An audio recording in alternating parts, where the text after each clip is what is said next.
Mutual fund म्हणजे काय? सोप्या भाषेत तुमच्यासाठी.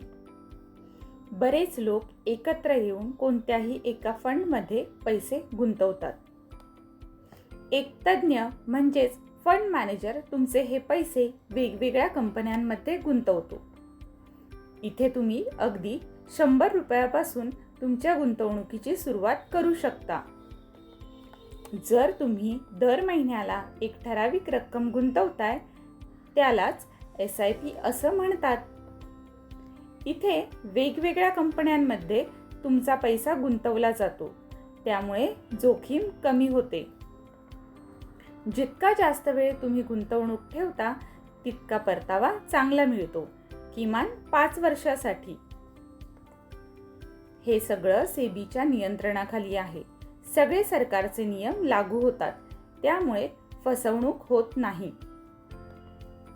मग विचार काय करताय? आत्तापासून थोडी थोडी गुंतवणूक सुरू करा. तुम्हाला काही प्रश्न असतील तर ते कमेंटमध्ये विचारा.